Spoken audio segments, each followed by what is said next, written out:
வழக்கம் போல தூங்கும் முன் அவன் அருகே இருந்த காகத்திடம், காக்கா காக்கா, என் அப்பா என்ன செய்கிறார் என்று கேட்டார். காகம், உனக்காக இருவரும் துக்கத்தில் வாடி உயிரிழப்பதற்கும் அருகில் உள்ளனர். இதை கேட்டவுடனே இளவரசனின் கண்களில் கண்ணீர் வழியத் தொடங்கியது. அதே நேரத்தில் அவன் மீண்டும், என் ராஜ்யம் இப்போது யாரின் கட்டுப்பாட்டில் உள்ளது என்று கேட்டான். அதற்கு காகம், உங்கள் ராஜ்யத்தை பிரதான் கைப்பற்றி மக்களை துன்புறுத்தி வருகிறார். இதைக் கேட்ட இளவரசன் கடும் கோபத்தில் முஷ்டியை இறுகப் பிடித்தான். பிறகு, இந்த நேரத்தில் என் மனைவி என்ன செய்கிறாள் என்று கேட்டான். காகம் அமைதியாக இருந்தது.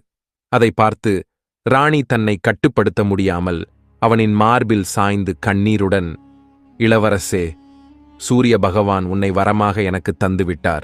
நீ மீண்டும் குதிரையாக மாறமாட்டாய் என உறுதியளிக்கிறாயா என்று கேட்டாள். அவன் மெதுவாக திரும்பி, ஆம், நான் இனிமேல் எக்காரணம் கொண்டும் நான் குதிரையாக மாறமாட்டேன்.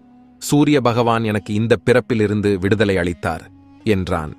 இளவரசன் உறுதியளித்து ராணியை கட்டிப்பிடித்தான். அதன்பின் அவர்கள் அங்கிருந்து வெளியே செல்ல முடிவு செய்தனர். அப்போது காகம் ஒரு முக்கியமான அறிவுறுத்தல்களை அவர்களுக்கு வழங்கியது. மனைவியிடம் தேவையற்ற ரகசியங்களை பகிரக்கூடாது, அது பிரச்சனைகளை உருவாக்கும். குடும்பத்துக்கு ஆபத்தான விஷயங்களை மனைவியிடம் சொல்லக்கூடாது. பெற்றோருக்கு துன்பம் தரக்கூடிய விஷயங்களை பகிரக்கூடாது. இளவரசன் காகத்தின் வார்த்தைகளை கவனமாக ஏற்று, நான் இதை எப்போதும் நினைவில் கொள்வேன் என்றான். அதன்பின் காலை நேரமானது. பசுவின் சங்கிலி உடைந்து பூமிக்குச் சென்றது.